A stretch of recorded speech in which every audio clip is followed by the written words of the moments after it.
responsibly. Pardon the interruption, but I'm Mike Wilbon. It's the longest day of the year, Tony. How long does it feel to you? I'm Tony Kornheiser. Not as long as a college baseball game. How many times are you going to get bumped for college baseball, huh? They apparently you can find us, kids. ESPN 12 in the streaming service somewhere in the ozone, you know? They're saying curmudgeons, they're telling the curmudgeons to go away. We will get to Gronk's retirement, Brooks Koepka joining the Saudi tour, and the Lightning beating the Avalanche in a moment. But we begin today with Tony Busby, the attorney for 24 massage therapists who filed civil lawsuits against quarterback Deshaun Watson for sexual misconduct, announcing that 20 of those 24 suits have been settled, 4 remain. Grand juries have declined to prosecute Watson criminally. The NFL is investigating the accusations, and Mark Maskey of the Washington Post reported that the league is seeking a significant suspension for Watson. Wilbon, what, if anything, does this change? Tony, I don't know that it changes anything. The league was looking at a pretty stiff penalty for Watson already. I don't know that this news changes that. They're meeting, they say, independently, and they'll come up with a penalty, presumably by the start of training camp, which is in most cases about a month from now. So I think we're still waiting on that, Tony. What does the league think of all that it has gathered, all the information it has gathered over the recent weeks and months? This has been going on for a long time. And so the question to me seems to be, well, okay, how long is Watson going to go away for? 4 weeks, 8 weeks, 12 weeks, a season? Like, what does the league think that its punishment should be? What does the league think fits? And so I don't know that I don't know that the settlements affect that thinking at all in New York. So my feeling is if it has a direct effect, it has a direct effect on the timeline as to when he will get back on the field. 4 lawsuits isn't nearly as many as 24 lawsuits. Now, I think most people will probably look at this and they'll say, by settling these lawsuits, that's an admission of guilt. But I also think that it sets up an appeal for Watson, that however long the suspension is, there will be an appeal. And I am now thinking that he will not be out of football for more than this coming season, and he might even play this coming season. Watson, I believe, signed a $230 million guaranteed contract. So even if he were to pay people as much as $3 million per lawsuit, he would still have plenty of money, in my opinion. And I don't know how the next 4 lawsuits will work out. But, Mike, I think if 20 of 24 are settled, one can wonder, might all the lawsuits be settled? And if they are all settled, I think that casts it in a different way. I suspect, Mike, that Watson and his attorney said, what can we do to get out of this? And they may be able to get out now without having to say the following sentences: I did this and I'm sorry. They may get out with contributions to organizations or pledging themselves to women's groups, something like that. He may actually not have to speak directly to this issue. But I do think most people, Mike, and I'm sure you feel as well, that when you settle all these lawsuits, it feels like an admission of guilt. Well, it feels like an admission of something. I won't use the word guilt, but of something. And, Tony, again, the league is not, I guess, predisposed to only looking at the settlements. I mean, the league's got a lot more information at its disposal with which to make this call on how long to suspend him. So, you know what? I'm not inclined to speculate on how many games and months or weeks that he may miss. But if he doesn't miss something, Tony, there's going to be outcry. And so we're just sitting here waiting on how much time that's going to be, to me. Let's move to the Stanley Cup Final, where the Tampa Bay Lightning got their first win after dropping 2 in Colorado to the Avalanche. The Lightning did not score first, but they did score 6 of the next 7. Andrei Vasilevsky looked like himself again. Tone, when the Lightning won at home after falling down 2-0 to the Rangers, Ryan McDonough called that series changing.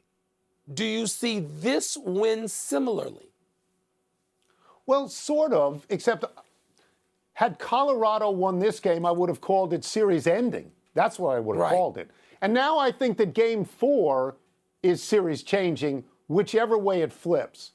And Tampa Bay is probably feeling really good about what happened. They went down again 1-0 early, as they do all the time. But by the end of the first period, when I was watching, it was 2-1. And then they began to pour it on. Mike, you'd have to be crazy not to think Tampa Bay can win this series. Of course they can win this series. But if Colorado were to win the next game and go home 3-1 at a place where they just scored 7 goals, I think they would win it there. And if Tampa Bay were to win it and get to 2-2, I'm not going to be surprised if they win 4 in a row. I'm not. Yeah. Yeah, Tony, what intrigued me was the difference in the style of play from Tampa. They understood they had to change something. They understood they were being outskated. They were being beaten to the punch. And defensively, including, blocking shots, they got much more involved in that game, even though they were down 1-0, as you say. Vasilevsky made 37 saves in 39 shots against him. And so I think they've discovered something. I mean, Tampa Bay's not stupid. They know this can't just be a one-off. They got to come out and do something very similarly in Game 4 to even this series. No, they don't want to go down 3-1 with Colorado having that home ice advantage. Right. But, Tone, if they were able to find something to neutralize the speed advantage that the Avalanche clearly has, then this series is on. And to me, we're looking at 6 or 7 games. And that would be spectacular for this championship. They win in different ways. Tampa Bay wins with a great goaltender, and Colorado wins by pouring 40 pucks on the net and hoping that 4 or 5 or 6 get in. We move now to a report that Brooks Koepka will be going to the Saudi Tour. That tour will play its first American event next week in Oregon. Koepka is a 4-time major champion, 2 U.S. Opens, 2 PGAs. He's currently ranked 19th in the world, and he last won a tournament 16 months ago at the Waste Management. Wilbon, how big a blow is this to the PGA Tour? Well, Tone, just Brooks Koepka is not that big a blow.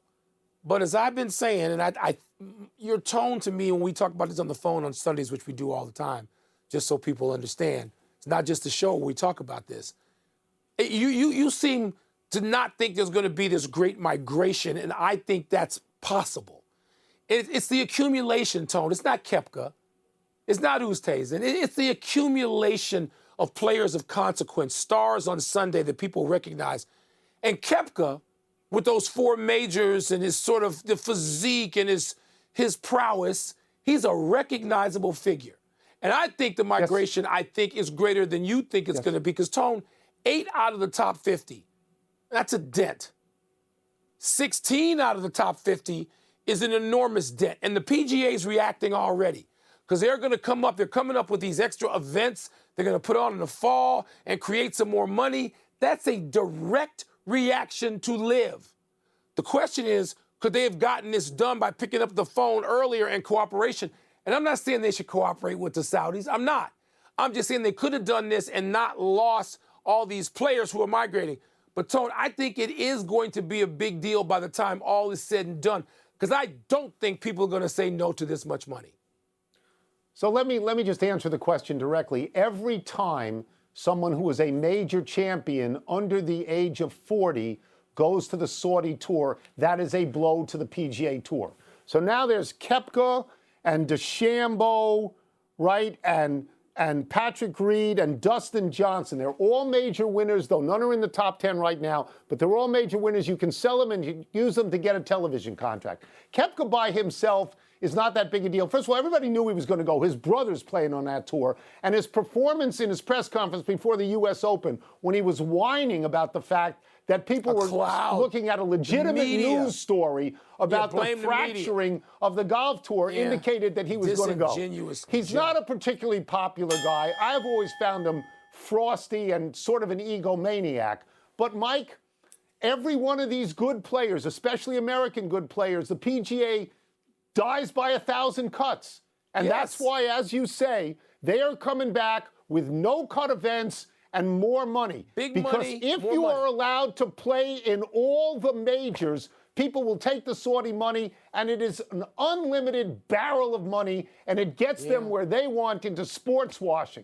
It does. This is going to go on for a while. It's going to go on. Let's take a break. Coming up, should the Avalanche go back to goalie Darcy Kemper for Game 4? We're going to ask former NHL goalie Kevin Weeks. Weeksy. And later, Gronk, your boy, announces once Yeah, my boy. again he is retiring from the NFL. You love Gronk. But I do. Is he really done? Hall of Famer. Is he really done? You know, Mike, He and Kepka. it's a different television show. Similar, aren't they? The Saudi tour is a different television show. In a story we broke in our opening segment, the Lightning beat the Avalanche last night and are now down just 2-1, which makes it a perfect time to bring in ESPN hockey analyst, former NHL goalie, making his PTI debut after calling us curmudgeons in the break, Mr. Kevin Weeks. Pressure on him. Pressure on him. Let's start with this. After the 7-0 loss in Game 2, the Lightning admitted they had hung Andrei Vasilevsky out to dry. What changes did you see in Game 3? What did they make that helped them win last night? Tony, how are you going to do me like that off the top? I would say this. The biggest thing for me in the changes they made last night were defensively. Defensively, their commitment looked like Tampa Bay Lightning. There were some other players in Game 1 and 2 wearing their sweaters, and it wasn't them. But this was their A game back here at Amalie Arena in Tampa. Defensively, they were a lot better. They blocked a lot of shots in this game. They were in much better defensive positions. They were able to exit their defensive zone quicker than they were in Games 1 and 2 combined. Quick passes, close support, and if there were no direct plays, indirect plays either off the boards or some loft wedges that they were able to chip up and over the coverage. So I thought defensively they were much, much better. They looked very much like themselves, and of course, Andrei Vasilevsky was money last night in Game 3. Well, on the other hand, Kevin, as you know, the Avs pulled Darcy Kemper last night. So what would you do now if you're Jared Bednar? Do you go back to him for Game 4, and is that an easy call? It's not an easy call. He's probably going to be at Burn Steakhouse. I might see him later. He might be mulling this decision over a glass or two of red and maybe a filet mignon. I don't know. But if I'm him, I go back to Darcy Kemper. I'm going to tell you why. He's the guy that brought them there. He's the dude. He's the one. Now, Pavel Francouz has played exceptionally well. He's 6-0 in the postseason after Darcy Kemper had been injured. But if I'm Jared Bednar, my hunch is that I go back to Darcy Kemper for Game 4. That leash might be a little tight in Game 4. It might be a 2-goal leash, but I'd roll back to Darcy Kemper in Game 4 for the start. All right, you know this position. You played it. Before a game, do you have any idea whether you've got it that night or not? Do you need a few minutes in goal? Do you need to be when do you know I'm in trouble or I'm crushing it tonight, I'm on? That's a great, you're the first person to ask me that. There are nights when I knew the night before I had it. The day of, I had it. Right up to the game, I had it.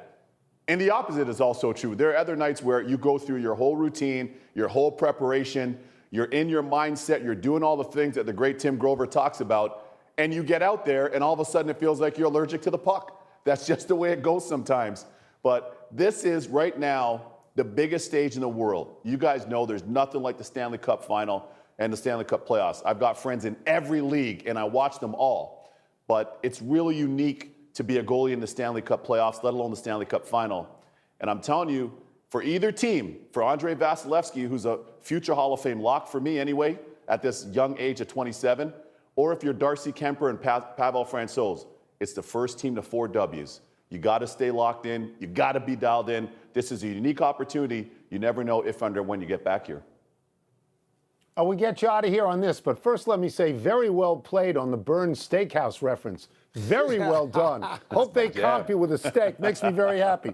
Here's the question. Nikita Kucherov left last night's game in the third period after a cross-check by Colorado's Devin Taves. Lightning defenseman Victor Hedman called it, quote, a dangerous play. Did you see it that way, as a dangerous play? I thought it was a bit of a dangerous play, yes, and I'm a huge fan of Devin Taves. I think he's great. Really a 1A defenseman to kill McCarr for the Avalanche. I thought it was a little bit reckless, if we can say, a touch irresponsible, and that's very uncharacteristic of him because he's such a clean player. Now, Nikita Kucherov is the first player with 25-plus points in 3 straight Stanley Cup playoff runs since the great Wayne Gretzky. That's how great Kucherov is and what he means to this Tampa Bay Lightning team. I'm curious to see if he can go. He's been able to overcome injuries the last several years. I'm curious to see, but it's going to really come down to the medical staff of the Tampa Bay Lightning, who were so busy, as you saw last night, in trying to get their players, their walking wounded, back into the lineup. So if Kucherov can play, that swings the balance for Tampa, especially on their power play, which I think he's one of the best players in the world. So that's a TBD game time decision for head coach John Cooper. Hey, Kevin, that was great. That was great. Kevin, Thanks very much. Much appreciated. Thank The you. curmudgeons love Thank having you, you. Are you fellas. kidding me? That's right. Yeah, we give them 3 different Where are they? curmudgeons on the way out. 3 We out of love 3.5. it. We Let's love take it. one last break. Still to come, will Tom Brady talk your boy Gronk into playing again? Oh, God. Again. More of that drama. More of that drama. Yep. And Serena Yep. returns to the court. You don't need a last name. Serena and court. She returns. Well, you don't need first names. Gronk. Everybody knows who he is. No, that's You don't true. need that. You don't. You ever don't been to need Burns Steakhouse, Wilbon? Happy time, people. Happy 66th birthday, Rick Sutcliffe. Sutcliffe was a right-handed workhorse starter for 5 different teams over 18 Major League seasons. He was a 3-time All-Star. He won the Cy Young with the Cubs in 1984. In his career, Sutcliffe was 171 and 139 with a 4.08 ERA, and he's quite good as a broadcast analyst. On a personal note, I covered the first game ever at Camden Yards, April 6, 1992. Sutcliffe was on the mound for the Orioles, facing one of his former teams, Cleveland. Sutcliffe was a sports columnist's best friend. He went all 9 innings, the Orioles won 2-0, and Sutcliffe got me to my typewriter in 2 hours and 2 minutes. So we've had a lot of great pitchers on the Cubbies, but when Sutcliffe had that 1984 season when he was traded over and led the Cubs to the first postseason since 1945, that's the best, I think, single season a Cub pitcher has had, and it was magical. And then, of course, we got, eliminated by the Padres. Happy anniversary. Happy anniversary, Atlanta Hawks and Dallas Mavericks. On this day 4 years ago, the 2 franchises traded the first-round picks they made in the NBA draft just minutes before. The Hawks had drafted Luka Doncic at number 3. Mavericks had drafted Trae Young at number 5. Atlanta also received a first-round pick in the 2019 draft, which they used to get Cam Reddish. Both Doncic and Young became All-Stars. Both are acknowledged leaders. Young took the Hawks to the Eastern Conference Finals last year. Doncic took the Mavs to the Western Conference Finals this year. Now, I don't think it's a coin flip. I'd have kept Doncic, but Young is a much better player than you thought, Wilbon. A whole lot better, Tone. I've apologized a million times on this show. I apologize to him. He is entertaining. He is if you talk about entertainment factor, I'm gonna go Trae Young over Doncic. But who wouldn't take either one of them? Who wouldn't take either one? I'd take Doncic first, but I'm just... Happy trails, Nick Faldo. The 6-time major champion today announced his intention to retire after 16 years as the lead analyst in the CBS golf booth, sitting next to Jim Nance. Faldo will be replaced by Trevor Immelman, who won the 2008 Masters, his only major. Faldo, 64, won 42 times internationally and in the U.S. He won 3 Masters, 3 British Opens. Number 1 in the world for a total of 97 weeks, and he was knighted by Queen Elizabeth. Faldo said he plans to settle down on his farm in Montana and spend a lot of time fishing. He spent most of his life on golf courses and airports and hotels, though you wonder if his old rival Greg Norman could tempt him to announce a Saudi tour if they land a big TV contract. Let me tell you something. That'd be a hell of a loss for golf to not have Nick Faldo, who I love to listen to. And if he's offered like 5 years, $100 million, like some of these broadcast things are in football and other places, Faldo's going to stay in Montana and not cash that in? I don't know. I'm just saying. One omission and apparent happy trails to Rob Gronkowski, who announced this afternoon he's retiring from the NFL. Now, he retired once before, but came back after 1 season away to join Tom Brady in the Bucs. Gronk's agent Drew Rosenhaus told Adam Schefter of ESPN, quote, "It would not surprise me if Tom Brady calls him during the season to come back and Rob answers the call," unquote. More Gronk, that's the way I look at it. Worthless. Let's go to the big finish. Here we go. Let's do it. Pirates rookie shortstop O'Neal Cruz had the fastest throw by an infielder this season in his season debut. Your reaction? Everything this kid does seems to be big. Hits it hard, throws it hard. I guess he's going to be worth watching for a while. The Yanks are the first team to 50 wins. Is that significant, Tony? Only when you compare them to the 27 Yankees. They're ahead of the 27 Yankees. Hello? Yeah. Serena Yep. returned to the court for a doubles match at Eastbourne today. Is that a big deal? That's the warm-up. You want to see Serena at Wimbledon. This is the warm-up. She's coming. That's must-see TV. U.S. Open runner-up Will Zalatoris withdrew from this week's Travelers. You disappointed? Well, I'm sure the fans there are disappointed. My guess, Mike, is that actually he is mentally fried after what happened over the week. You know, not physically, so. but mentally so. fried. Last one, Mike Yeah. D'Antoni is meeting with Michael Jordan about the Hornets head coaching job today. Do you think that's a good fit? I love the both Mikes, but no. Not unless he's bringing Buddy Ryan with him. What's he going to do about defense? And Michael Jordan is the greatest defensive player of all time. I don't know. We're out of time. We will try and do better the next time. And I'm Tony Kornhuis. I'm Mike Wilbon. Same time tomorrow, Knuckleheads. You can get the podcast on the app or Apple Podcasts. And now, here's SportsCenter. What if he brought Rex Ryan?